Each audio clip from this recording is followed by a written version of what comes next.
പെട്ടെന്ന് തിന്നുന്ന സമയമാണിപ്പോ. നല്ല ഓർമ്മശക്തി വേണം നമുക്ക്. മക്കൾക്കൊക്കെ ഓർമ്മശക്തി വേണം. ഓർമ്മ നശിച്ച് അൽഷിമേഴ്സിന്റെ അസുഖം പെടുന്ന എത്ര ആളുകളാണ്. നിന്ന നിപ്പില് മസ്തിഷ്ക മരണം സംഭവിച്ച് മരണപ്പെടുന്ന എത്ര ആളുകളാണ്. അള്ളാഹു നമുക്ക് ഓർമ്മ നൽകി അനുഗ്രഹിക്കുമാറാവട്ടെ. നമസ്കാരം 5 വഖത്ത് നിർവഹിക്കുക. ഒരു മരുന്ന് പറഞ്ഞു തരാണ്. നമസ്കാരം 5 വഖത്ത് നിർവഹിക്കുക. നിർവഹിച്ചതിന് ശേഷം അലം നശ്റഹ് സൂറത്ത് 11 പ്രാവശ്യം ഓതുക. അലം നശ്റഹ് സൂറത്ത് ഞാൻ നേരത്തെ ഓതി കേൾപ്പിച്ചതാണ് തുടക്കത്തിൽ. ആ സൂറത്ത് 11 പ്രാവശ്യം ഓതുക. ഓർമ്മശക്തി ഉണ്ടായി. എന്റെ ഉസ്താദെ നമുക്ക് സൂറത്തൊന്നും അറിയൂല, നമ്മൾ മദ്രസയിലൊന്നും പോയിട്ടില്ല, അങ്ങനെ ഒരുപാട് ആളുകളുണ്ടാവും. അള്ളാഹു നമുക്ക് അറിവ് എത്തി തരുമാറാവട്ടെ. അങ്ങനെയുള്ള ആളുകൾ വലത് കൈ നേരെ നെഞ്ചത്തിങ്ങനെ വെക്കുക. ഈ സൂറത്ത് ഓതിയവരും അല്ലാത്തവരും എല്ലാവരും വെച്ച് വലത് കൈ നെഞ്ചത്തൊന്ന് വെച്ച് നെഞ്ചത്ത് വെക്കുക, തലയിലല്ലേ വെച്ചാ വെച്ചതിന് ശേഷം യാ ഹയ്യോ യാ ഖയ്യൂം യാ ഹയ്യോ യാ ഖയ്യൂം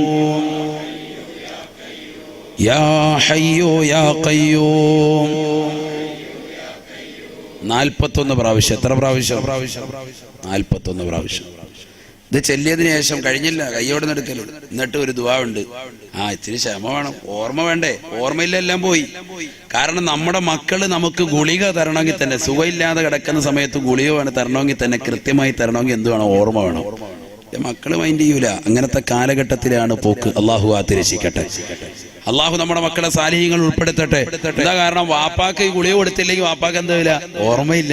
കൊടുത്താലും ഓർമ്മയില്ല, കൊടുത്തില്ലേലും ഓർമ്മയില്ല. അപ്പൊ കൊടുക്കാതിരിക്കലല്ലേ, വാപ്പ അവിടെ കിടക്കട്ടെ. എനിക്ക് നല്ല പരിചയമുള്ള എത്രയോ കുടുംബങ്ങൾ. ആലപ്പുഴയിൽ ഒരു സഹോദരൻ, ഒരു മുസ്ലിം ഭൂരിപക്ഷ പ്രദേശത്തുള്ളതാകുന്ന ഒരു സഹോദരൻ, അദ്ദേഹം വന്നിട്ട് പറഞ്ഞു, ഉസ്താദേ എന്റെ വീട്, ഞാനൊരു വീടിന് വേണ്ടി കഷ്ടപ്പെട്ട അവസാനം പണയത്തിന് വേണ്ടി, ഇവിടെ അങ്ങനെ ഉണ്ടോന്നറിയില്ല, 1 ലക്ഷം രൂപ 2 ലക്ഷം രൂപയ്ക്കൊക്കെ പണയത്തിന്, സംഭവം ഹറാമാണ്. കാരണം 2 ലക്ഷം രൂപയ്ക്ക് പണയത്തിനെടുത്ത വീട്ടിൽ താമസിക്കുന്ന 1 കൊല്ലം കഴിയുമ്പോൾ ആ പൈസ എന്ത് ചെയ്യുക? റിട്ടേൺ തിരിച്ചു വാങ്ങിക്കൊണ്ട് പോവുക. ആ വീട്ടിൽ താമസിക്കുന്നതിനുള്ള ഒരു പ്രതിഫലവും അവിടെ നടക്കുന്നില്ല. അതുകൊണ്ട് അത് ഹറാമാണ്. നേരെ മറിച്ച് 50,000 രൂപ അഡ്വാൻസ് നമ്മൾ കൊടുത്തതിന് ശേഷം വീട്ടിൽ കയറി താമസിക്കുന്നു. മാസം ഓരോ തവണകളായിട്ട് എന്തെങ്കിലും അടവ് അഥവാ വാടക ഇനത്തിൽ കൊടുക്കുകയാണെന്നുണ്ടെങ്കിൽ അനുവദനീയമാണ്. അങ്ങനെ അല്ലാത്ത നിലയ്ക്ക് അത് ഹറാമാണ്. അദ്ദേഹം അങ്ങനെ ചെയ്യുന്നുണ്ട്. അദ്ദേഹം പറഞ്ഞു, അങ്ങനെ ഞാനൊരു വീട്ടിൽ ചെന്നു, 2 ലക്ഷം രൂപയ്ക്ക് വീട് തരാമെന്ന് പറഞ്ഞു. ചെറിയൊരു വീടാണ്, 2 കിടപ്പുമുറിയുണ്ട്, ഒരു ചെറിയൊരു അടുക്കളയുണ്ട്. എന്നോട് പറഞ്ഞു, ഈ റൂം നിങ്ങൾ എടുത്തോ, റാഹത്തായിക്കോ, ഇവിടെ തന്നെ നിങ്ങൾ കുടുംബമായിട്ട് കഴിയാം. അടച്ചിട്ട ഒരു റൂം ഒരു മൂലയ്ക്ക് കണ്ടു, 3ാമതൊരു മുറി. ഞാനത് തുറക്കാൻ വേണ്ടി പോയപ്പോൾ അദ്ദേഹം പറഞ്ഞു, അത് തുറക്കണ്ട, ആ റൂമിലുള്ള സാധനത്തെ പുരാവസ്തു കൂടി നിങ്ങൾ ഏറ്റെടുത്താൽ നിങ്ങൾക്ക് ഞാൻ 1.5 ലക്ഷം രൂപയ്ക്ക് ഈ വീട് നൽകുന്നതായിരിക്കും. ഞാൻ ആ റൂമൊന്ന് തുറന്നു നോക്കിയപ്പോ അതിൽ ഇരിക്കുന്നത് ഒരു പാവപ്പെട്ട ഉമ്മയാണ്. ഞാൻ ചോദിച്ചു, ഇതാരാണ്? അദ്ദേഹം പറഞ്ഞു, ഇതെന്റെ ഉമ്മയാണ്. ആരാ ഇത് പറയുന്നത്? ഒരു മുസ്ലിം സഹോദരൻ. അല്ലാഹു ആതിരക്ഷിക്കട്ടെ. സ്വന്തം ഉമ്മയെ 50,000 രൂപയ്ക്ക് മറ്റുള്ളവർക്ക് കച്ചവടക്കരക്കാക്കി, അഥവാ ആ ഉമ്മയെ കൂടി തീറ്റിപ്പോറ്റാമെങ്കിൽ 1.5 ലക്ഷം രൂപയ്ക്ക് നിങ്ങൾക്ക് പണയത്തിന് എന്റെ വീട് തരാമെന്ന് മുസ്ലിം സഹോദരങ്ങൾ പറയുന്ന ഒരു ഗതികെട്ട അവസ്ഥയിലേക്ക് ഇന്ന് ഈ കേരളം, കൊച്ചു കേരളം, സംസ്കാര ശൂന്യമാകുന്ന കേരളം, സംസ്കാരമുണ്ടെന്ന് അവകാശപ്പെടുന്ന ഈ കേരളം എത്തിപ്പോയിട്ടുണ്ടെങ്കിൽ ഒന്ന് ചിന്തിക്കുക നമ്മൾ. അള്ളാഹു ആതിരക്ഷിക്കുമാറാവട്ടെ. അതുകൊണ്ട് എന്താ പറ്റിയത്? ഓർമ്മ പോയാ ഉമ്മാടെ. അപ്പൊ നോക്കുന്നതിന് കൂലി മക്കൾ വലിയ കണക്കാക്കുന്നില്ല. ഉമ്മാക്കും വാപ്പാക്കും ഓർമ്മയുള്ള കാലത്തോളം നോക്കും. ഉമ്മായും വാപ്പായും നീ ഏതാടാ മോനെ എന്ന് 10 വട്ടം ചോദിച്ചു കഴിഞ്ഞാൽ പിന്നെ മക്കൾ തിരിഞ്ഞു നോക്കൂല, മക്കളുടെ മുഖം കണ്ട് കറക്കും. അള്ളാഹു നമ്മുടെ മക്കളെ സാലിഹ്യങ്ങൾ ഉൾപ്പെടുത്തണം. ഞാൻ ദുആ വേണമെന്ന് പറഞ്ഞ് എപ്പോഴും ദുആ ഇരക്കുക. അതുകൊണ്ട് ഇത് വാപ്പാക്കും ഉമ്മാക്കും എന്റെ പ്രിയപ്പെട്ട സഹോദരങ്ങൾക്കും കൊച്ചുകുട്ടികൾക്കും സ്കൂളിൽ പഠിക്കുന്ന മക്കൾക്ക് ഉൾപ്പെടെ ഉപകരിക്കുന്ന ദിക്റായി പറഞ്ഞത്. അതുകൊണ്ട് എല്ലാവരും ചെയ്തോണം. സുബൈ നമസ്കാരം കഴിഞ്ഞ് നമ്മൾ നേരത്തെ പറഞ്ഞ ദിക്റുകൾ ഔറാദുകളൊക്കെ കഴിഞ്ഞ് ഉദയത്തിന് മുമ്പായിട്ട്, എണീക്കുന്നതിന് മുമ്പായിട്ട് അവിടെ ഇരുന്നിട്ട് അലം നശ്റഹ് സൂറത്ത് 11 വട്ടം അറിയാവുന്നവരെ ഓതിയിട്ട് വലത് കൈ ഇങ്ങനെ നെഞ്ചത്ത് വെച്ചുകൊണ്ട് യാ ഹയ്യു യാ ഖയ്യൂം എത്ര പ്രാവശ്യം? എന്നിട്ടൊരു ദുആ 41 വട്ടം പ്രാവശ്യം പറഞ്ഞതിന് ശേഷം ഒരു ദുആ, അല്ലാഹുമ്മ അഹീ ഖൽബി ബിനൂരി മഅരിഫതിക, അല്ലാഹുമ്മ അഹീ ഖൽബി ബിനൂരി മഅരിഫതിക. പടച്ചറബേ, നിന്റെ അറിവ് കൊണ്ട് എന്റെ ഹൃദയത്തെ നീ പ്രകാശിപ്പിക്കണേ അല്ലാഹ്. നിന്റെ അറിവ് കൊണ്ട് എന്റെ ഹൃദയത്തെ നീ പ്രകാശിപ്പിക്കണേ അല്ലാഹ്.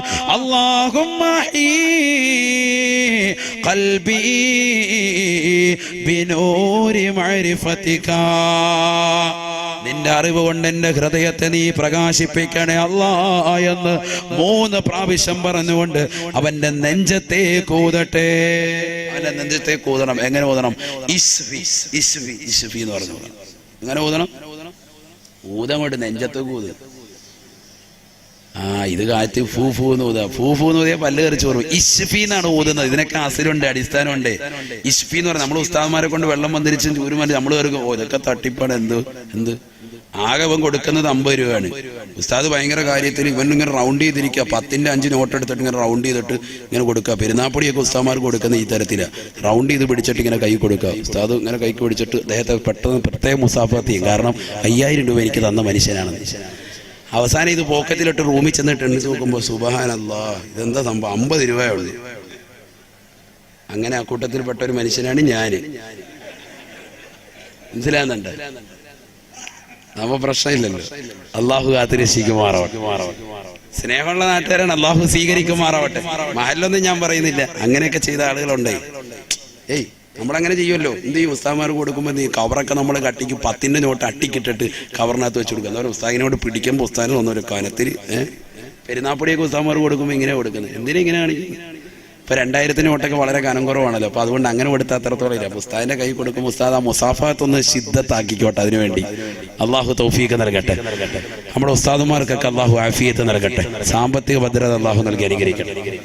അപ്പൊ എന്ത് വേണം? യാ ഹയ്യു യാ ഖയ്യൂം എന്ന് ചൊല്ലിയിട്ട് അല്ലാഹുമ്മ അഹ്യി ഖൽബി ബിനൂരി മഅരിഫതിക. ഒന്ന് ഉറക്കെ പറഞ്ഞേ, അല്ലാഹുമ്മ അഹ്യി ഖൽബി ബിനൂരി മഅരിഫതിക. ഒന്നും കൂടി, അല്ലാഹുമ്മ അഹ്യി ഖൽബി ബിനൂരി മഅരിഫതിക. ഉറക്കെ ഒന്നും കൂടി, അല്ലാഹുമ്മ അഹ്യി ഖൽബി ബിനൂരി മഅരിഫതിക. അറബി അറിയാത്തവർ അല്ലാഹുവേ നിന്റെ അറിവ് കൊണ്ട് എന്റെ ഹൃദയത്തെ നീ പ്രകാശിപ്പിക്കണേ എന്ന് 3 പ്രാവശ്യം പറഞ്ഞിട്ട് ഇസ്ഫി ഇസ്ഫി ഇസ്ഫി. അതിന്റെ അർത്ഥം എന്താ? നീ ശിഫയാക്ക് അല്ലാഹു, നീ ശിഫയാക്ക് അല്ലാഹു, നീ ശിഫയാക്ക് അല്ലാഹു എന്നാണ് അതിന്റെ അർത്ഥം. ഇസ്ഫി ഇസ്ഫി ഇസ്ഫി. അതിങ്ങനെ ഊതുമ്പോൾ ചെറിയൊരു കാറ്റ് ഇങ്ങനെ വരിക. ആ കാറ്റ് നെഞ്ചത്ത് വരിക. ഇസ്ഫി ഇസ്ഫി ഇസ്ഫി. അല്ലാഹു തൗഫീഖ് തരട്ടെ. അല്ലാഹു തൗഫീഖ് തരട്ടെ. അങ്ങനെ ചെയ്യുന്നവർക്ക് മരണം വരെയും ഓർമ്മ നശിക്കൂല. ഇത് മുജറബാണ്. അല്ലാഹു തൗഫീഖ് നൽകട്ടെ എന്ന് പറഞ്ഞാൽ പരീക്ഷിച്ചറിഞ്ഞ് ബോധ്യപ്പെട്ട സംഗതിയാണ്. ഓർമ്മ നശിക്കൂല. അല്ലാഹു തൗഫീഖ് തരട്ടെ. ചെയ്യൂല ഇൻഷാ അല്ലാഹ്. ഉറക്കെ പറയും. ഒന്നും കൂടി, ഏക് ബാർ. അല്ലാഹു തൗഫീഖ് തരട്ടെ. എല്ലാവരും ഒരു സ്വലാത്തിലേക്ക് സല്ലല്ലാഹു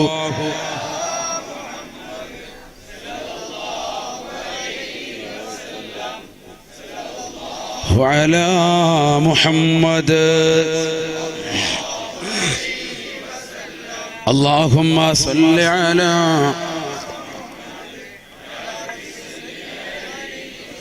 آمين. الحمد لله رب العالمين حمدا يوافي نعمه ويكافئ مزيدا. يا ربنا لك الحمد كما ينبغي لجلال وجهك وعظيم سلطانك. سبحانك لا نحصي ثناء عليك أنت كما ثنيت فلك الحمد ولك الشكر حتى ترضى. سبحان الأبدي الأبد، سبحان الواحد الأحد، سبحان الفرد الصمد، سبحان رافع السماء بغير عمد، سبحان من بسط الأرض على الماء فجمد، سبحان من خلق الخلق وحصاهم عددا، سبحان من قسم الأرزاق ولم ينس أحدا، سبحان من لم يتخذ صاحبة ولا ولدا، سبحان من لم يلد ولم يولد ولم يكن له كفوا أحد، سبحان المنفس عن كل مديون، سبحان المفرج عن كل محزون، سبحان من أمره بين الكاف والنون، سبحان من إذا أراد شيئا أن يقول له كن فيكون. يا مفرد الهموم، يا مفرد الهموم، يا مفرد الهموم، يا حي يا قيوم، يا حي يا قيوم برحمتك نستغيث. سبحان الله العظيم وبحمده، سبحان من يجير ولا يجار عليه، سبحان من لا يبرأ من الحول والقوة إلا إليه، سبحان من التسبيح بمنه على من اعتمد عليه سبحان من يسبح كل شيء بحمده سبحانك اللهم لا إله إلا أنت يا من يسبح له الجميع تداركنا بعفوك فإنا جزوع يا أرحم الراحمين اللهم صل على سيدنا محمد شجرة الأصل النورانية ولمعة القبضة الرحمانية وأفضل الخليقة الإنسانية وأشرف الصورة الجسمانية ومعدن الأسرار الربانية وخزائن العلوم الاصطفائية صاحب القبضة الأصلية والبهدة السنية والرتبة العلية من اندرجت النبيون تحت لوائه فهم منه وإليه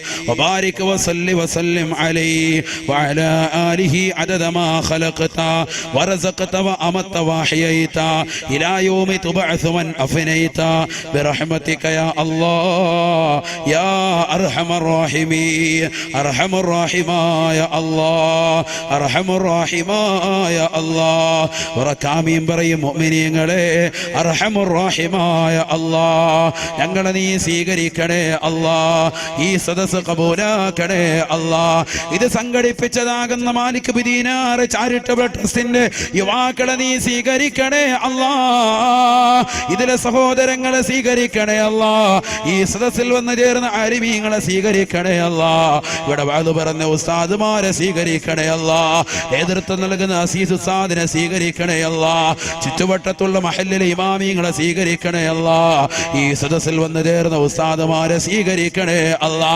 പടച്ച റബ്ബേ എത്രയെത്ര ആളുകളാണ് ഇൽമ കേട്ടുപോയത് ഈ പരിശുദ്ധമാക്കപ്പെട്ട സദസ്സ് ഈ സുന്ദരമാക്കപ്പെട്ട വിജ്ഞാനവേദി നീ കബൂലാക്കണേ അല്ലാ ഞങ്ങൾ പറഞ്ഞതും കേട്ടതുമായ മുഴുവൻ കാര്യങ്ങളും ഞങ്ങളുടെ ജീവിതത്തിൽ കൊണ്ടുവരാൻ തൗഫീഖ് നൽകണേ അല്ലാ ഞങ്ങൾ അറിഞ്ഞും അറിയാതെയും രഹസ്യമായും പരസ്യമായും ഒരുപാട് തെറ്റുകൾ ചെയ്തു പോയിട്ടുണ്ട് അല്ലാ നിന്റെ മഗ്ഫിറത്ത് വിശാലമാണല്ലോ അല്ലാ നിന്റെ മർഹമത്ത് വിശാലമാണല്ലോ അല്ലാ നിന്റെ മഗ്ഫിറത്തും മർഹമത്തും ഞങ്ങൾക്ക് നൽകി അനുഗ്രഹിക്കണേ അല്ലാ ഞങ്ങളുടെ ഹൃദയങ്ങളെ നന്നാക്കണേ അല്ലാ ഹൃദയത്തിൽ അഹന്തയെ നീക്കം ചെയ്യണേ അല്ലാ അഹങ്കാരത്തെ നീക്കണേ അല്ലാ ലോകമാന്യത നീക്കണേ അല്ലാ അകപ്പെരുമയെ നീക്കണേ അല്ലാ നിന്റെ മാരിഫത്താകുന്ന നൂറ് കൊണ്ട് നിന്റെ മാരിഫത്താകുന്ന നൂറ് കൊണ്ട് നിന്റെ മാരിഫത്താകുന്ന നൂറ് കൊണ്ട് ഞങ്ങളുടെ ഹൃദയങ്ങളെ നീ സംശുദ്ധമാക്കണേ അല്ലാ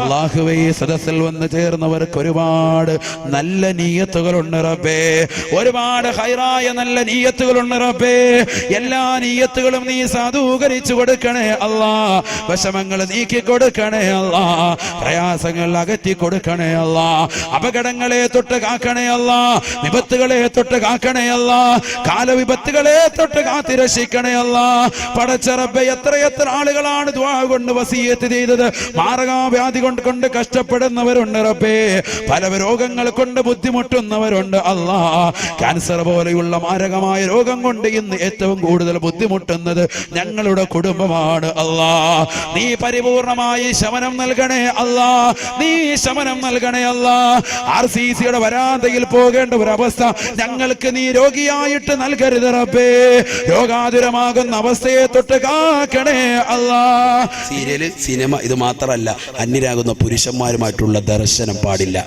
അശ്ലീല പടങ്ങൾ കാണുമ്പോൾ പാടില്ല ഇപ്പൊ വാട്സാപ്പിന്റെ ഗ്രൂപ്പുകൾ ഉണ്ടായിരിക്കുക കുടുംബത്തിന്റെ എന്നിട്ടെന്താ രാവിലെ കഴിച്ച പൊറോട്ട കൊണ്ടിട്ട് കൊടുക്കും ബീഫ് ഇട്ട് കൊടുക്കും കൊള്ളാന്ന് പറയാൻ സിമ്പിൾ ഇങ്ങനെ കാണിച്ച് പിന്നെ മെസ്സേജ് ഇതാ ഗ്രൂപ്പ് അല്ലാഹു കാത്തിരക്ഷിക്കട്ടെ ഇതിനാണ് ഗ്രൂപ്പ് അപ്പോൾ ഉച്ചയ്ക്ക് ഇങ്ങോട്ട് ഇട്ട് കൊടുക്കുന്നു നല്ല മീൻകറി വെച്ചതാവുന്ന പാത്രവും അതിന്റെ ചട്ടിയും അതിന്റെ കലവും ഒക്കെ മീൻ കഴുകുന്നതും വെട്ടുന്നതും ഒക്കെ ഇങ്ങോട്ട് ഇട്ട് കൊടുക്കുക ഇതിങ്ങനെ കണ്ടിട്ട് ഓരോരുത്തർ ലൈക്ക് അടിക്കുക ഇതാണ് ഗ്രൂപ്പ് അല്ലാഹു കാത്തിരക്ഷിക്കട്ടെ ഇതിനാണ് ഗ്രൂപ്പ് അവിടെ ദീനിയായ മസലകൾ ചർച്ച ചെയ്യ് എത്ര വിഷയങ്ങൾ നമുക്കവിടെ ചർച്ച ചെയ്യാം എത്ര വിഷയങ്ങൾ നമുക്ക് ചർച്ച ചെയ്യാം ഇറച്ചി കഴിയുമ്പോൾ തന്നെ ശ്രദ്ധിക്കേണ്ട എത്ര മസല പറയുമ്പോൾ ഇങ്ങനെ നേരം വെളുക്കുന്നവരോ പറഞ്ഞുകൊണ്ടിരിക്കേണ്ടി വരും ഒരുപാട് വിഷയങ്ങളുണ്ട് ഇറച്ചി പലരും കഴിയുന്നത് എങ്ങനെയാ കൊണ്ടുവന്നൊരു പാത്രത്തിലോട്ട് ഒന്നായിട്ട് 3 കിലോ ഇറച്ചി വാങ്ങിയിട്ട് ഒരു പാത്രത്തിലോട്ട് അങ്ങോട്ട് ഇടും എന്നിട്ട് അതിനകത്തോട്ട് വെള്ളം കൂടെ ഒഴിച്ചിട്ട് കളകളകളാന്ന് 2-3 ഇളക്കിളക്കിയിട്ട് നേരെ കൊണ്ടുവന്ന് വേവിക്കും അതെന്താണ് സംഭവം നജസാണ് അഥവാ കഴിക്കാൻ പാടില്ല ഹറാമാണ് അല്ലാഹു കാത്തിരക്ഷിക്കട്ടെ എന്താ ദിവസം പറഞ്ഞു കഴുകിയിട്ടല്ലേ കൊണ്ടുപോയിട്ട് കഴുകല് ശരിയായില്ല.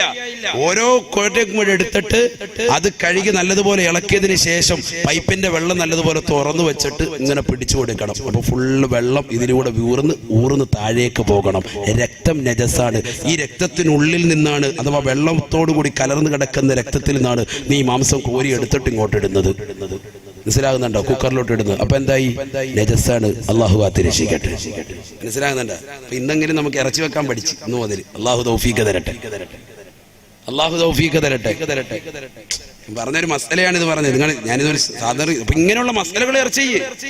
ഇതിനകത്ത് ചർച്ച ചെയ്യുമ്പോൾ ഈ ഗ്രൂപ്പിലൊക്കെ ഇങ്ങനത്തെ കാര്യങ്ങൾ ചർച്ച ചെയ്യും. പിന്നെ ഉസ്താദ്മാരും അയലിലെ ഉസ്താദ്മാർക്കൊക്കെ നല്ല നല്ല ഫുഡുകൾ ഉണ്ടാക്കി ഇന്നെന്താ നീ ഉസ്താദിന് വെച്ച് കൊടുക്കാൻ പോകുന്നത്, അങ്ങനെയൊക്കെയുള്ള കാര്യങ്ങളൊക്കെ ചർച്ച ചെയ്യും. അള്ളാഹു തൗഫീഖ് നൽകട്ടെ. ഇനിയിപ്പോ എല്ലാ ഉസ്താദ്മാരും ഇവിടെ തന്നെ ഇമാമത്ത് പിടിക്കും. അള്ളാഹു നമ്മുടെ ഉസ്താദ്മാർക്കൊക്കെ ആഫിയത്ത് കൊടുക്കട്ടെ, ദീർഘായുസ്സ് നൽകട്ടെ. നമ്മുടെ മുത്താലിങ്ങൾ അള്ളാഹുവർക്കൊക്കെ ആഫിയാനുമിനെ എത്തി തരട്ടെ. നല്ല നാട്ടുകാരാണ് എന്ന് പറഞ്ഞാൽ ദീനിനോട് വല്ലാതെ കൂറുള്ളവരാണ്. അള്ളാഹു സ്വീകരിക്കുമാറാവട്ടെ. അപ്പൊ നമ്മുടെ കൂട്ടായ്മയൊക്കെ അത്തരത്തിലാകട്ടെ. ഇങ്ങനെ ഉദാഹരണങ്ങൾ ഒരുപാടുണ്ട്. കൊച്ചു കുട്ടികൾ മൂത്രമൊഴിച്ചു കഴിഞ്ഞാൽ പെണ്ണുങ്ങൾ വന്നിട്ട് എന്താ ചെയ്യുക? ഒരു ബക്കറ്റ് എടുത്ത് ഒന്നായിട്ട് അവിടെ വെള്ളം ഒഴിക്കും. അത് മൊത്തം കൊണ്ട് നജസായി. ആ സ്ഥലം ഒന്നായിട്ട് നജസായി. ശ്രദ്ധിക്കുന്നില്ല. അല്ലെങ്കിൽ ഒരു കപ്പിൽ വെള്ളം എടുത്തിട്ട് അങ്ങോട്ട് കുറച്ചങ്ങോട്ട് ഒഴിച്ച് ചൂര് വെച്ച് രണ്ടടി അവിടെ നിൽക്കാടെ മുണ്ടിലോട്ട് നിറച്ച് നോക്കാട് കയറുന്നു. പിന്നെ കൊള്ളിക്കാൻ നിൽക്കാറില്ല. അങ്ങനെയാണ് ചെയ്യേണ്ടത്. അല്ല, നല്ലൊരു ഉണങ്ങിയ തുണി കൊണ്ടുവന്നിട്ട് ഉണക്ക തുണി കൊണ്ടുവന്നിട്ട് ആദ്യം ആ മൂത്രം അതിന് നജസ് കട്ടിയാകുന്ന നജസം കൊണ്ട് പഠിച്ച് ആദ്യം എടുക്കുക. എന്നിട്ട് രണ്ടാമത് അല്പം വെള്ളം ഒഴിച്ച് എന്നിട്ട് അതങ്ങോട്ട് വലിച്ചെടുത്ത് മൂന്നാമത് വെള്ളം ഒഴിച്ച് അതും കൂടി ഇങ്ങോട്ട് എടുത്താൽ ഓക്കെ സംഭവം. അല്ല ചൂര് കൊണ്ടുവന്നിട്ട് പരത്തല്ല വേണ്ട. അതൊക്കെ ശ്രദ്ധിക്കണം. നമ്മൾ ഒരുപാട് കാര്യങ്ങൾ ശ്രദ്ധിക്കാനുണ്ട്. അള്ളാഹു മനസ്സിലാക്കാൻ തൗഫീഖ് തരട്ടെ. അത് തന്നെ പാലുകുടി മാറാത്തതാകുന്ന കൊച്ചുകുട്ടികൾ ആൺകുട്ടികളുടേതാണെങ്കിൽ ആ മൂത്രത്തിൽ പാലുകുടി മാറാത്ത കുട്ടികളാണെങ്കിൽ ശാഫി മദ്ഹബ് അനുസരിച്ച് വെള്ളം ഇങ്ങനെ എടുത്തിട്ട് ഇങ്ങനെ തളിച്ചാൽ മതി, ശുദ്ധിയാവുമെന്ന്. ആൺകുട്ടികളുടേത് പാലുകുടി മാറാത്ത കൊച്ചുകുട്ടികൾ. പെൺകുട്ടികളുടേതാണെങ്കിൽ എന്ത് ചെയ്യണം? എത്ര പാല് കുടിച്ചാലും ശരി, പാല് കുടിക്കാത്താണെങ്കിലും ശരി, അവിടെ കഴുകി വിടണം. ഈ പറഞ്ഞ പോലെ തുടച്ച് വൃത്തിയാക്കി കഴുകി വിടണം. മസലയാണ് ഞാനിപ്പോ. അങ്ങനെയൊക്കെയുള്ള മസലകൾ നമുക്ക് ചർച്ച ചെയ്തുകൂടെ? ഗ്രൂപ്പുകളൊക്കെ അത്തരത്തിലുള്ളതാക്കി എടുക്കണം. അള്ളാഹു തൗഫീഖ് തരട്ടെ. അല്ലാതെ ഇത് വന്നതും പോയതും ചർച്ച ചെയ്തതും എടുത്ത ഡ്രസ്സിന്റെ ഫോട്ടോയും ഷൂവിന്റെ ഫോട്ടോ ഒക്കെ ഇതിലോട്ട് ഇട്ടിട്ട് ഇതാണ് ഗ്രൂപ്പ്. നമ്മുടെ എത്ര എംപികൾ അല്ലെങ്കിൽ എത്ര ജീവിതത്തിന്റെ സമയങ്ങളാണ് ഇങ്ങനെ പാഴാക്കുന്നത്. നമ്മൾ ഇതിനകത്തൊക്കെ റീചാർജ് ചെയ്യല്ലേ? ഈ പൈസ മുഴുവൻ നമ്മൾ മോശപ്പെട്ട തലത്തിലേക്കല്ലേ കൊണ്ടുപോയി. ഇതിനൊക്കെ ഹിസാബ് പറയേണ്ട നാളെ. അള്ളാഹു കാത്തിരക്ഷിക്കുമാറാവട്ടെ. അതുകൊണ്ട് അത്തരത്തിൽ നമ്മുടെ ജീവിത ചുറ്റുപാട് കൊണ്ടുപോകാൻ പാടില്ല. അത്തരത്തിലുള്ള ഒരു അവസ്ഥയെ തൊട്ട് അള്ളാഹു നമ്മളെ കാത്തിരക്ഷിക്കുമാറാവട്ടെ. നബി സല്ലല്ലാഹു അലൈഹി വസല്ലമ തങ്ങൾ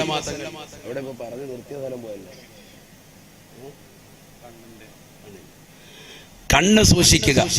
ഹബീബായ റസൂലുള്ളാഹി സ്വല്ലല്ലാഹി അലൈഹി വസല്ലം തങ്ങൾ ഖുർആൻ ഓതിയിട്ട് പറഞ്ഞു, മുഅ്മിനീങ്ങളോട് മുഅ്മിനാത്തുകളോട് നിങ്ങൾ പറഞ്ഞു കൊടുക്കണം, യഗ്ളുന വയഹ്ഫളിന മിൻ ഫുറൂജഹുന്ന, അവരുടെ കണ്ണ് ചിമ്മുക, അവരുടെ ജനനേന്ദ്രിയത്തെ സൂക്ഷിക്കുക. രണ്ട് കാര്യങ്ങളാണ് അവിടെ ഓർമ്മപ്പെടുത്തിയത്. ഒന്ന് കണ്ണ്. എന്താ കണ്ണിനെ ആദ്യം പറഞ്ഞത്?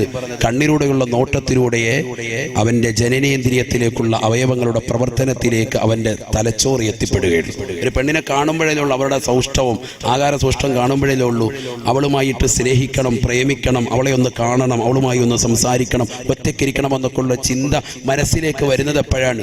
രണ്ടാമത്തെ സെക്ഷനാണ്. കണ്ടില്ല എങ്കിൽ കണ്ണിന് കാഴ്ചയില്ലാത്തവർക്ക് അതുകൊണ്ടല്ലേ ഈ പ്രശ്നങ്ങളൊന്നും ഇല്ലാത്തത്. അള്ളാഹു നമ്മുടെ കാഴ്ചയെ നിലനിർത്തി തരുമാറാവട്ടെ. കാഴ്ച ജീവിതത്തിൽ പോയവർക്ക് അള്ളാഹു ഇത് തിരിച്ചു നൽകി അനുഗ്രഹിക്കുമാറാവട്ടെ.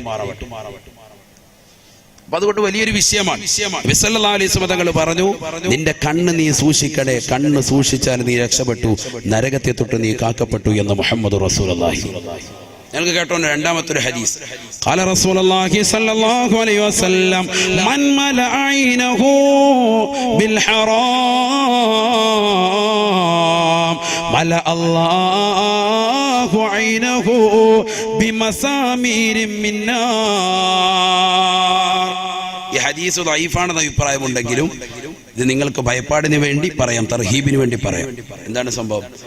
മൻ മലഅ ഐനഹു ബിൽ ഹറാം മലഅ അല്ലാഹു ഐനഹു ബിമസാമീരിൻ മിൻ നാർ. ദുനിയാവിൽ ഹറാം കണ്ടുകൊണ്ട് കണ്ണ് നിറച്ചതായ മുഅ്മിനുണ്ടോ മുഅ്മിനത്തുണ്ടോ?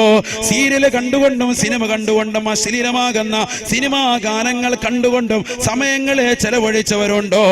ഇശാ മഗ്‌രിബിനിടയിൽ സീരിയൽ കണ്ടുകൊണ്ടിരിക്കുന്നതായ ഉമ്മമാരെ, ഇശാ കഴിഞ്ഞിട്ട് നമസ്കരിച്ചിട്ട് പള്ളിയിൽ നിന്ന് വന്നുകൊണ്ട് ആ നമസ്കാരത്തിന്റെ കൂലി മുഴുവനും നഷ്ടപ്പെടുത്തിക്കൊണ്ട് ഫുട്ബോൾ കളി കൊണ്ടും സിനിമാ ഗാനങ്ങൾ കേട്ടുകൊണ്ടും സമയങ്ങൾ ചെലവഴിക്കുന്നതായ ഉപ്പമാരെ, ചെറുപ്പക്കാരെ, 12 മണിയാകുമ്പോ കയറി വരുന്ന പൊന്നുമോ അതുവരെ കൂട്ടുകാരുമൊത്തിയിട്ട് അഴൂക്കോട് അങ്ങാടിയിൽ വെച്ചുകൊണ്ട് പരസ്യമായിട്ട് വാട്സാപ്പും ഫേസ്ബുക്കുമായി ചാറ്റിങ്ങിലൂടെ സമയം ചെലവഴിച്ച സഹോദരനാ, ളുഹറില്ല, അസറില്ല, മഗ്‌രിബില്ല, ഇശാ ഇല്ല, ഒരു വഖത്ത് പോലും നമസ്കരിക്കാതെ വീട്ടിലേക്ക് കടന്നു വരുന്ന പൊന്നുമോനോട് വാപ്പ ചോദിക്കുകയാണ്, ഉമ്മ ചോദിക്കുകയാണ്, മോനെ, എന്റെ പൊന്നുമോനെ, നീ വല്ലതും കഴിച്ചോ, നമസ്കരിച്ചോ എന്ന് ചോദിക്കുന്നില്ല.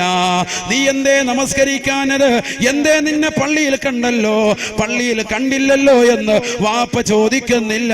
നമസ്കരിച്ചിട്ട് വാ പൊന്നുമോനെ ആഹാരം വിളമ്പാമെന്ന് പറയുന്ന ഉമ്മമാർ ഇന്നത്തെ കാലഘട്ടത്തിലില്ല. അതുകൊണ്ട് തന്നെ മക്കള് മാതാപിതാക്കൾക്ക് അതീതമായിട്ട് പ്രവർത്തിക്കുകയാണ്. പ്രായമെത്തിയതാകുന്ന മാതാപിതാക്കളെ വൃദ്ധസദനത്തിലേക്ക് തള്ളിയിടാൻ ഇന്നത്തെ മക്കൾക്ക് മടിയില്ല. ഹബീബായ നബി തങ്ങൾ ഓർമ്മപ്പെടുത്തുകയാ, ആ മക്കള് വന്നിരുന്നു കൊണ്ട് സിനിമ കണ്ടാൽ, ആ മക്കള് വന്നുകൊണ്ട് പാതിരാത്രി സമയത്ത് നിശയുടെ നിശീതതയിൽ കൂരിരുട്ടിനെ വകഞ്ഞു മാറ്റിയിട്ട് തന്റെ കൂട്ടുകാരൻ തനിക്ക് റീചാർജ് ചെയ്തു തന്ന മൊബൈൽ ഫോണിലൂടെ അശ്ലീലമാകുന്ന സിനിമാ ഗാനങ്ങളും സിനിമകളും ബ്ലൂ ഫിലിമുകളും കണ്ടുകൊണ്ട് രാവുകളെ ത്രസിപ്പിക്കുന്നവരെ ഹബീബായ നബി തങ്ങൾ ഓർമ്മപ്പെടുത്തുകയാണ്. മൻമല ഐനഹു ബിൽ ഹറാം മല അല്ലാഹു ഐനഹു ബിമസാമീരിൻ മിൻ നാർ. ദുനിയാവിൽ ഹറാം കണ്ടുകൊണ്ട് നിറച്ചതായ ഏത് സഹോദരനുണ്ടോ, ഏത് സഹോദരിയുണ്ടോ, അവരുടെ കണ്ണിൽ നാളെ നരകത്തിലെ വെച്ചുകൊണ്ട് പഴിപ്പിച്ചതായ ആണി കൊണ്ട് സുറുമയിട്ട് കൊടുക്കുമെന്ന് നബിയുനാ റസൂലുള്ളാഹി. അല്ലാഹു അതിരക്ഷിക്കട്ടെ. നരകത്തിൽ വെച്ചുകൊണ്ട് പഴിപ്പിച്ചതാകുന്ന ആണി കൊണ്ട് കണ്ണിന് സുറുമയിട്ട് കൊടുക്കുമത്രേ എന്ന് നബിയുനാ റസൂലുള്ളാഹി. ചിന്തിച്ചു നോക്ക്. മറ്റൊരു ഹദീസിൽ അവന്റെ കണ്ണിലേക്ക് മുഴുവനും തീ കൊണ്ട് നിറയ്ക്കും, നരകത്തിന്റെ തീജാലുകൾ കൊണ്ട് നിറയ്ക്കും മുഹമ്മദ് റസൂലുള്ളാഹി. അല്ലാഹു കാത്തിരക്ഷിക്കുമാറാവട്ടെ. എന്താണ് ഒന്നാമതായി പറയുന്നത്? നരകത്ത് തൊട്ട് കാക്കാൻ കണ്ണ് സൂക്ഷിക്കുക, കണ്ണ് സൂക്ഷിക്കുക. സഹോദരിമാരുടെ പറച്ചിലുണ്ട്, നമുക്കെന്താ പ്രശ്നം, നമ്മൾ പെണ്ണുങ്ങളെ ആണുങ്ങൾ ഇങ്ങോട്ട് വന്നിട്ട് നമ്മൾ അവരെ നോക്കാം, കുഴപ്പമൊന്നുമില്ല, ഇങ്ങോട്ട് നോക്കരുത് ഒരാളും. ഇതാണ് കണ്ടീഷൻ. അത് പഠിക്കാത്തത് കൊണ്ടാ. ചരിത്രം പഠിക്കണ്ടേ? ഐഷ സിദ്ദീഖ റളിയല്ലാഹു തആല അൻഹയുടെ ചരിത്രം, പ്രവാചകന്റെ പ്രിയപ്പെട്ടതാകുന്ന സഹോദരിമാരുടെ ചരിത്രമൊക്കെ നമ്മുടെ ജീവിതത്തിൽ പഠിക്കണം. ബഹുമാനപ്പെട്ട മൈമൂന ബീബി റളിയല്ലാഹു തആല അൻഹ പറയുകയാണ്, കുന്തു ഇൻദൻ നബി സല്ലല്ലാഹു അലൈഹി വസല്ലം, ഞാൻ റസൂലുള്ളാഹിയുടെ അടുക്കലിരിക്കുകയാ, വ ഇൻദഹു ഉമ്മു സലമ, നബിയുടെ അടുക്കൽ ഉമ്മു സലമയുമുണ്ട്. ആരാ ഉമ്മു സലമ? ഉമ്മു സലമ ബീവി ആരാ? നമുക്കെല്ലാം അറിയാം. ഉമ്മു സലമ വേറെ ഏതോ പെണ്ണ്, നബിയെടുത്ത് ഏതോ ഒരു പെണ്ണ് വന്നിരുന്നു. ഇത് നാളെ പറഞ്ഞു നടക്കും. ഉമ്മു സലമ എന്ന് പറഞ്ഞ നബിയുടെ ഭാര്യയാണ്. നമുക്കെന്തറിയാം? സത്യത്തിൽ നമുക്ക് നബിയുടെ ഭാര്യമാരാരെന്നറിയോ? മക്കൾ എന്താണെന്നറിയോ? നമുക്കിപ്പോഴും നല്ലപോലെ അറിയാം. വിരാട് കോഹ്ലി ആരാണ്, ഇന്ത്യയുടെ പ്രധാനമന്ത്രി ആരാണ്, മൂപ്പര് നാട്ടുകാർ കൊടുത്ത പണി എന്താണ്, ഇതൊക്കെ നമുക്കറിയാം അല്ലേ? ഒരു അധികാരത്തിലേറ്റപ്പോ പറഞ്ഞില്ലേ, എല്ലാവർക്കും ഞാൻ ജോലി കൊടുക്കുമെന്ന് പറഞ്ഞില്ലേ? സംഭവം ജോലി കൊടുത്തില്ലേ? എല്ലാരും ഇപ്പൊ ബാങ്കിൽ പോകുന്നില്ലേ? കറക്റ്റ് അല്ലേ പറഞ്ഞത്? എല്ലാവർക്കും ജോലി കൊടുക്കുമെന്ന് പറഞ്ഞു. നമ്മൾ ഇത്രയും പ്രതീക്ഷയില്ല. പ്രായം ചെന്ന ഉമ്മാരും ഉപ്പമാരും ഒക്കെ ജോലിയാണ്, എല്ലാവരും പോവാണ്, ബാങ്കിൽ പോയി ക്യൂ നിൽക്കുകയാണ്. അപ്പൊ അവരുടെ പേരറിയാം, അവരുടെ ഭാര്യമാരുടെ പേരറിയാം, അവർ തലാക്ക് ചൊല്ലിയ ഭാര്യയുടെ പേരറിയാം, ഇതൊക്കെ നമുക്ക് വ്യക്തമായിട്ട് അറിയാം. പക്ഷെ എന്തറിയില്ല നമുക്ക് മുത്തുനബി മുഹമ്മദ് റസൂലുള്ളാഹി സ്വല്ലല്ലാഹു അലൈഹി വസല്ലം തങ്ങളുടെ മക്കളുടെ പേര്, പ്രവാചകന്റെ ഭാര്യമാരുടെ പേര് ഇപ്പോഴും നമുക്കറിയൂല. ശരിയല്ലേ പറഞ്ഞു? അവിടെ എത്തിയിരിക്കുകയാണ് നമ്മുടെ അവസ്ഥ. അല്ലാഹു കാത്തിരക്ഷിക്കുമാറാവട്ടെ. ഹബീബായ റസൂലുള്ളാഹി സ്വല്ലല്ലാഹു അലൈഹി വസല്ലമ തങ്ങളുടെ ഭാര്യയാണ് ഉമ്മു സലമ. ഉമ്മു സലമ ബീവി പ്രവാചകന്റെ ചാരത്തിരിപ്പുണ്ട്, ഞാനതാ പ്രവാചകന്റെ വലതുവശത്തും ഇരിപ്പുണ്ട്. ആര് പറയാ? മൈമൂന ബീവി പറയാ. രണ്ടുപേരും, രണ്ട് ഭാര്യമാര് നബി തങ്ങളുടെ അടുത്ത് ഭർത്താനൊക്കെ പറഞ്ഞില്ല. അങ്ങനെ വേണം, ഭർത്താക്കന്മാരങ്ങനെ വേണം. അല്ലാതെ പകലന്തിയോളം പണിയെടുത്തിട്ട് വൈകിട്ട് വന്നിട്ട് നേരെ ചോറ് വിളമ്പെന്ന് പറഞ്ഞ് ചോറും കഴിച്ചിട്ട് മാറിക്കിടന്ന് ഉറങ്ങുക. അതല്ല, 5 മിനിറ്റ് സ്വന്തം ഭാര്യയുടെ വിഷമങ്ങൾ ദുഃഖങ്ങൾ കേൾക്കാനുള്ള മനസ്സുണ്ടാകണം. അള്ളാഹു തൗഫീഖ് തരട്ടെ. ഇപ്പം പറയുന്ന ഒരു വിഷയമുണ്ട്, തലാഖ് എന്ന് പറഞ്ഞൊരു വിഷയം. തലാഖ് തമാശയല്ല, വലിയ ചർച്ചയുള്ള വിഷയമാണത്. ഇൻഷാ അല്ലാഹ് നമുക്ക് പിന്നീട് സംബന്ധിക്കാം. അള്ളാഹു തൗഫീഖ് തരട്ടെ. അതിൽ ഞാൻ പ്രതിപാദിക്കുന്നുണ്ട്, ഭർത്താക്കന്മാരോട് എങ്ങനെയാണ് ഭർത്താക്കന്മാർ ഭാര്യമാരോട് പെരുമാറേണ്ടത്, ഭാര്യമാർ എങ്ങനെയാണ് ഭർത്താക്കന്മാരോട് പെരുമാറേണ്ടത്. അത് കറക്റ്റായി കൊണ്ടുപോയാൽ ജീവിതത്തിൽ ഒരിക്കലും തലാഖ് ഉണ്ടാവില്ല. അതൊക്കെ ഖുർആൻ പറഞ്ഞ സംഗതിയാണ്. സൂറത്തുൻ നിസായിലെ ആയത്ത് ഓതിയിട്ട് നമുക്ക് പറയാൻ സാധിക്കും. അള്ളാഹു തൗഫീഖ് നൽകട്ടെ. അള്ളാഹു നമ്മുടെ കുടുംബജീവിതത്തിൽ ബറക്കത്ത് നൽകി അനുഗ്രഹിക്കുമാറാവട്ടെ. ഐക്യത്തോടുകൂടി സ്നേഹസമസരണമാകുന്ന പെരുമാറ്റത്തോടുകൂടിയുള്ള ജീവിതം അള്ളാഹു നമുക്ക് നൽകി അനുഗ്രഹിക്കട്ടെ. മുത്തലാഖ് പോലെയുള്ളതാകുന്ന വിഷയത്തിലേക്ക് എടുത്തു ചാടാതെ ജീവിതത്തിൽ സന്തോഷകരമാകുന്ന ജീവിതം നയിക്കാൻ അള്ളാഹു തൗഫീഖ് നൽകട്ടെ. എന്തെങ്കിലും പിണക്കമുണ്ടായിട്ടുണ്ടെങ്കിൽ അത് ഇണക്കത്തിലേക്ക് കൊണ്ടുവരാൻ നാഥനായ റബ്ബ് തൗഫീഖ് നൽകി അനുഗ്രഹിക്കുമാറാവട്ടെ. രണ്ട് ഭാര്യമാർ അടുത്തടുത്തിരിക്കുമ്പോ ഹബീബായ റസൂലുള്ളാഹി സ്വല്ലല്ലാഹു അലൈഹി വസല്ലമ തങ്ങളുടെ ഭാര്യ പറയുകയാണ്, ഞങ്ങൾ അങ്ങനെ ഇരിക്കുമ്പോഴുണ്ട് ബഹുമാനപ്പെട്ട ഇബ്നു ഉമ്മി മക്തൂം അങ്ങോട്ട് കടന്നു വന്നു. ഫജാഅ ഇബ്നു ഉമ്മി മക്തൂം, ഇബ്നു ഉമ്മി മക്തൂം എന്ന് പറയുന്ന കണ്ണ് കാണാത്ത അന്ധനായ മനുഷ്യൻ ഞങ്ങളുടെ അടുക്കലേക്ക് കടന്നു വന്നു. ഫഖാല നബിയു സല്ലല്ലാഹു അലൈഹി വസല്ലം, അല്ലാഹുവിന്റെ റസൂൽ പറഞ്ഞു അത്രേ, യഹ്തജിബാ മിൻഹു, അല്ലയോ ഉമ്മു സലമ, അല്ലയോ മൈമൂന, നിങ്ങൾ രണ്ടാളുകളും അദ്ദേഹത്തിൽ നിന്ന് മറഞ്ഞു നിൽക്കണേ, മറഞ്ഞു നിൽക്കണേ, അദ്ദേഹത്തിൽ നിന്ന് മാറി നിൽക്കണേ. ആരാ പറയുന്നത്? ഒരു ഭർത്താവിന്റെ കടമയാ. ശ്രദ്ധിക്ക്, എല്ലാരും ശ്രദ്ധിക്കേണ്ട വിഷയമാണിത്. നമ്മളെന്താ ചെയ്യുക? നമ്മുടെ ബിസിനസ് നടക്കാൻ വേണ്ടി പലരും ചെയ്യുന്ന ഏറ്റവും വലിയ മോശപ്പെട്ട ഒരു പരിപാടിയാണ്, ഭാര്യയെ ഒടിപ്പിച്ച് ഉരുത്തി റെഡിയാക്കി കൊണ്ടുവന്നിട്ട് മുതലാളിയാകുന്ന യജമാനിന് കൈ ഒടിപ്പിക്കുക. ഇപ്പോഴത്തെ ഒരു സമ്പ്രദായമാണ്. അള്ളാഹു കാത്ത് രക്ഷിക്കട്ടെ. എന്നിട്ട് ബിസിനസ് ഡീൽ ചെയ്യുക. ബിസിനസ് ഡീൽ നടക്കുന്നത് എങ്ങനെയാ? ഇങ്ങനെ സ്വന്തം ഭാര്യയുടെ കൈ മറ്റൊരുത്തന് വേണ്ടി ഷെയ്ക്കാൻ കൊടുത്തു മുതലാളിക്ക് വേണി വന്നാൽ അല്ലാതെയും ചെയ്തു കൊടുക്കും. അള്ളാഹു കാത്ത് രക്ഷിക്കട്ടെ. ഇങ്ങനത്തെ കാലഘട്ടമാണിത്. ഇങ്ങനത്തെ കാലഘട്ടം അല്ലാഹു കാത്ത് രക്ഷിക്കട്ടെ. ഹബീബായ റസൂലുള്ളാഹി സ്വല്ലല്ലാഹു അലൈഹി വസല്ലമ തങ്ങൾ പ്രവാചകനാണ്. ആ പ്രവാചകൻ ഒരു ഭർത്താവുമാണ്. ഭർത്താവിന്റെ കടമയാണ് ഭാര്യമാരോട് പറയണേ, ആരെങ്കിലും വന്നാൽ ഇഹ്തജിബാ മിൻഹു, വീടിന്റെ അകത്തിരിക്കണേ, അകത്തിരിക്കണേ. പുറത്തിറങ്ങി നടക്കരുത്, അവിടെ ചാടി വെളിയിലോട്ട ആ പരിപാടി വേണ്ട. ഏത് കൂട്ടുകാരൻ വന്നാലും ശരി അകത്തിരിക്കണം. യഹ്തജിബാ മിൻഹു, അകത്തിരിക്കണം. ആരാ ഇത് പഠിപ്പിക്കുന്നത്? മുഹമ്മദ് റസൂലുള്ളാഹി. ഉമ്മു സലമ ബീവിയും മൈമൂന ബീവിയും രണ്ടുപേരും ഉടനെ അള്ളാന്റെ റസൂലിനോട് ചോദിച്ചു അത്രേ, യാ റസൂലല്ലാഹ്, യാ റസൂലല്ലാഹ്, അലൈസ ഹുവ അഅമാ ലാ യുബ്സിറുനാ വലാ യഅരിഫുനാ. നബിയേ, നബിയേ, ഈ വന്നതാകുന്ന ഇബ്നു ഉമ്മി മക്തൂം കണ്ണ് കാണാത്ത മനുഷ്യനല്ലയോ, മനുഷ്യനല്ലയോ? അദ്ദേഹം വന്നുകൊണ്ട് അവിടുത്തെ ചാരത്ത് വന്നുകൊണ്ട് ആവശ്യം പറഞ്ഞിട്ട് തിരിച്ചു പോകുന്നതിൽ ഞങ്ങൾക്ക് എന്താണ് കുഴപ്പമുള്ളത് നബിയേ? അദ്ദേഹം കണ്ണ് കാണാത്ത മനുഷ്യനല്ലയോ? അലൈസ ഹുവ അഅമാ ലാ യുബ്സിറുനാ വലാ യഅരിഫുനാ. ഞങ്ങളെ അദ്ദേഹം കാണുകയില്ലല്ലോ, ഞങ്ങളെ തിരിച്ചറിയ പോലുമില്ലല്ലോ, പിന്നെന്തിനാണ് ഞങ്ങൾ മാറി നിൽക്കേണ്ടത് നബിയേ, നബിയേ എന്ന് അള്ളാന്റെ റസൂലിനോട് ചോദിക്കുമ്പോ ഹബീബായ റസൂലുള്ളാഹി സല്ലല്ലാഹു അലൈഹി വസല്ലമ തങ്ങൾ പറയുകയാണ്, അല്ലയോ പ്രിയപ്പെട്ട ഉമ്മു സലമ, പ്രിയപ്പെട്ട മൈമൂന, നിങ്ങൾ രണ്ടാളുകളും അദ്ദേഹത്തെ കാണുകയില്ലേ? ഇല്ലയോ? അഫംയാവാനി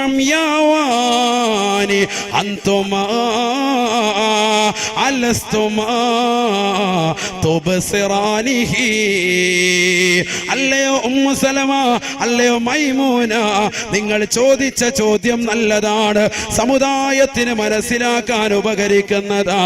അലൈസ ഹുവ അമാ ലാ യുബ്സിറുനാ വലാ യഅരിഫുനാ. കണ്ണ് കാണാത്ത മനുഷ്യൻ കടന്നു വന്നുകൊണ്ട് ആവശ്യം പറഞ്ഞിട്ട് ആവശ്യം പൂർത്തീകരിച്ച് പോകുമ്പോ ഞങ്ങൾ എന്തിനാണ് നബിയെ അകത്തേക്ക് പോകുന്നത് നബിയെ? അദ്ദേഹം ഞങ്ങളെ കാണില്ലല്ലോ എന്ന് നബി തങ്ങളോട് ചോദിക്കുമ്പോ നബി തങ്ങൾ ഭാര്യമാരോട് ദീൻ പഠിപ്പിക്കുകയാണ്, തിരിച്ച് ചോദ്യം ചോദിക്കുകയാണ്. അഫഅമിയാവാനി അൻതുമാ, അല്ലയോ ഉമ്മു സലമ, മൈമൂന, നിങ്ങൾ രണ്ടാളുകൾക്കും കണ്ണിന് അന്ധത ബാധിച്ചിട്ടുണ്ടോ? അലസ്തുമാ തുബ്സിറാനിഹി, നിങ്ങൾ രണ്ടാളുകളും അദ്ദേഹത്തെ അങ്ങോട്ട് കാണുകയില്ലയോ? അത് പാടില്ല, അത് പാടില്ല ഉമ്മു സലമ, അത് പാടില്ല മൈമൂന. അതുകൊണ്ട് കൂടുതൽ വർത്തമാനമില്ല. ഇഹ്തജിബാ മിൻഹു, മറഞ്ഞു നിൽക്ക് സയ്യിദുനാ റസൂലുള്ളാഹി. അല്ലാഹു മനസ്സിലാക്കാൻ തൗഫീഖ് തരട്ടെ, അല്ലാഹു മനസ്സിലാക്കാൻ തൗഫീഖ് തരട്ടെ. അപ്പൊ എന്താ വേണ്ടത്? മറഞ്ഞു നിൽക്കുക, ഭർത്താവിനെ അനുസരിക്കുക, അതാണ് മെയിൻ. ഭർത്താവ് ദീനി ബോധമുള്ള ആളായിരിക്കുക. കച്ചവടമൊക്കെ റാഹത്താകാൻ വേണ്ടി മുതലാളിയുടെ അടുത്ത് കൊണ്ടുവന്നുണ്ട് ഭാര്യയെ കൊണ്ടു നിർത്തുന്ന ഒരു ഗതികെട്ട അവസ്ഥയാകും. ഇന്നിപ്പോ നിങ്ങൾ നോക്ക്, സ്ത്രീകൾ കച്ചവട ചരക്ക, പരസ്യങ്ങൾ മാത്രമല്ല, കടയിൽ കച്ചവടം കിട്ടണമെങ്കിൽ നല്ല പെൺകുട്ടിയെ പിടിച്ചെടുത്തു. പഴയ കാലത്ത് ഏതെങ്കിലും താത്തായിരുന്നു, അവര് പാത്രം തുറന്നിട്ട് മുട്ടായി കൊടുത്തിട്ടൊക്കെ പ്രശ്നമൊന്നുമില്ല. ഇപ്പം 18-20 വയസ്സുള്ള സഹോദരിമാരെ പിടിച്ചെടുത്തിരിക്കുക. എന്താ കാരണം? റീചാർജ് ചെയ്യുമോ? പിന്നെ മൊബൈൽ ഇടയാണ് പറയണ്ട, പിള്ളേർക്കൊക്കെ റീചാർജ് ചെയ്യണം. ജിയോ സിം ആയിട്ട് പോലും പിന്നെയും ചെല്ലുക റീചാർജ്, അവൻ അറിയുന്നില്ല, റീചാർജ് ചെയ്ത് തരാനോ. കാരണം എന്താ? പെൺകുട്ടികളാണ് കടയിൽ നിൽക്കുന്നത്. ഹറാമാകുന്ന കാഴ്ച, അങ്ങനെ കാഴ്ച വെക്കുന്ന ആള് നരകത്തിൽ നിന്ന് മോചനാവോ? ഒരിക്കലുമില്ല. കണ്ണിനെ സൂക്ഷിക്കുന്നവനാണ് നരകത്തെ തൊട്ട് മോചിതരാവുക എന്ന് നബിയുനാ റസൂലുള്ളാഹി. ഹബീബായ നബി തങ്ങള് 3 ആളുകളുടെ കണ്ണ് നരകത്തിൽ കടക്കൂല, അഥവാ നരകം അവർ കാണൂല, നരകത്തിൽ അവർ പ്രവേശിക്കൂല എന്ന് പറഞ്ഞതിൽ ഒന്നാമതായി പറഞ്ഞത് കണ്ണ് സൂക്ഷിക്കുന്നവരാണെങ്കിൽ, രണ്ടാമതായി നബി തങ്ങൾ ഓർമ്മപ്പെടുത്തുകയാണ് ഐനുൻ സഹറത്ത് ഫീ സബീലില്ലാഹ്. തന്റെ കണ്ണുകൊണ്ട് പാതിരാത്രി സമയത്ത് അശ്ലീലത കാണാതെ നമസ്കാരത്തോട് നോമ്പ് പിടിച്ചുകൊണ്ട് ഇബാദത്ത് അനുഷ്ഠിച്ചുകൊണ്ട് പകൽ കഴിഞ്ഞതാകുന്ന മനുഷ്യൻ രാത്രിയിൽ വീണ്ടും നമസ്കരിച്ചുകൊണ്ട് നിൽക്കുകയാ, ദിക്ർ ചൊല്ലിക്കൊണ്ട് കഴിയുന്നതായ മനുഷ്യനാണ്, നമസ്കരിക്കുന്ന ഉമ്മയാണ്, ദീനീ ബോധമുള്ളതാകുന്ന സഹോദരനാണ്, ദിക്റും ഔറാദുമായി രാത്രിയെ ഉറക്കമൊഴിച്ചുകൊണ്ട് നിൽക്കുന്നതായ ആളാ. അങ്ങനെ അള്ളാഹുവിന് വേണ്ടി ഉറക്കമൊഴിച്ച കണ്ണുകള് നാളെ മഹ്ശറയിൽ ഒരിക്കലും നരകത്തിൽ കടക്കൂല എന്ന് നബിയുനാ റസൂലുള്ളാഹി. ഹബീബായ നബി തങ്ങൾ ഓർമ്മപ്പെടുത്തിയില്ലയോ? റഹിമല്ലാഹു റജുലാ ഖാമ ഫിൽ ലൈൽ വഅയ്ഖദ അഹ്ലഹു ഫഇന്നബത് നളഹ ഫീ വജ്ഹിഹൽ മാ വറഹിമല്ലാഹു ഇംറഅതാ ഖാമത് ഫിൽ ലൈൽ വഅയ്ഖദത് അഹ്ലഹു ഫഇന്നബാ നളഹത് ഫീ വജ്ഹിഹിൽ മാ. ഹബീബായ റസൂലുള്ളാഹി സ്വല്ലല്ലാഹു അലൈഹി വസല്ലം തന്റെ പ്രിയപ്പെട്ട അനുയായികൾക്ക് ഓർമ്മപ്പെടുത്തുകയാണ്. ഞാൻ ഈ ചരിത്രം കൂടി പറഞ്ഞിട്ട് എൻ്റെ പ്രിയപ്പെട്ട സഹോദരങ്ങളെ വിരമിക്കുകയാണ്, ദുആ ചെയ്യുകയാണ്. അല്ലാഹുവിന്റെ റസൂൽ പറയുകയാണ്, സഹാബത്തെ സഹാബത്തെ റഹിമല്ലാഹു റജുലാ, ഒരു മനുഷ്യൻ അല്ലാഹു കരുണ ചെയ്യട്ടെ. എങ്ങനത്തെ സഹോദരൻ എന്നറിയുമോ? ഖാമ ഫിൽ ലൈൽ, രാത്രിയിൽ എണീറ്റിരിക്കുകയാണ്, എന്നിട്ട് നമസ്കരിക്കുകയാണ്, തഹജ്ജുദ് നമസ്കരിക്കുന്നതായ മനുഷ്യനാണ്. വഅയ്ഖദ അഹ്ലഹു, അവന്റെ പ്രിയപ്പെട്ടതാകുന്ന കുടുംബത്തെ, അവന്റെ പ്രിയപ്പെട്ട ഭാര്യയെ, അവന്റെ മക്കളെ മക്കളെ വിളിച്ചുണർത്തുകയാ, നമസ്കരിക്കാൻ വേണ്ടി പറയുകയാണ്. സുബഹിയുടെ ബാങ്ക് വിളിക്കുമ്പോ സ്നേഹത്തോടുകൂടി വിളിച്ചുണർത്തുകയാണ്. ആ ഭാര്യ വിലങ്ങി നിൽക്കുമ്പോ എനിക്ക് സുഖമില്ല, ഞാൻ അല്പം കൂടി കടക്കട്ടെ എന്ന് കളവ് പറഞ്ഞുകൊണ്ട് നിൽക്കുന്ന ഭാര്യയെ അവളുടെ മുഖത്ത് സ്നേഹത്തോടുകൂടി വെള്ളം തളിച്ചുകൊണ്ട് എണീപ്പിക്കുന്നതായ ഭർത്താക്കന്മാരുണ്ടോ? അവർക്ക് കരുണ ചെയ്യട്ടെ എന്ന് നബിയുനാ റസൂലുള്ളാഹി. അള്ളാന്റെ റസൂലിന്റെ പ്രാർത്ഥനയാ. അള്ളാന്റെ റസൂലാണ് ദുആ ചെയ്തിരിക്കുന്നത്. ഉത്തരം കിട്ടാതിരിക്കോ? കിട്ടുക. അള്ളാഹു കൂട്ടത്തിൽ നമ്മൾ ഉൾപ്പെടുത്തട്ടെ. എന്ത് വേണം? നിസ്കരിക്കണം. എന്ത് നിസ്കരിക്കണം? രാത്രി 2 റക്അത്ത് തഹജ്ജുദ് നമസ്കരിക്കണം. എന്നിട്ട് ഞാൻ പറഞ്ഞതുപോലെ, ആദ്യം പറഞ്ഞതുപോലെ, ഈ ഫിത്നയുടെ കാലഘട്ടത്തിൽ പൊട്ടിക്കറിഞ്ഞ് ദുആ ഇറക്കുക. ലാ യൻജു മിൻഹാ ഇല്ലാ മൻ ദഅക ദുആഇൽ ഗരീഖ് ഫിൽ ബഹർ. പൊട്ടിക്കറിഞ്ഞുകൊണ്ട് റബ്ബിലേക്ക് ദുആ ഇറക്കുക. അല്ലാഹു തൗഫീഖ് തരട്ടെ.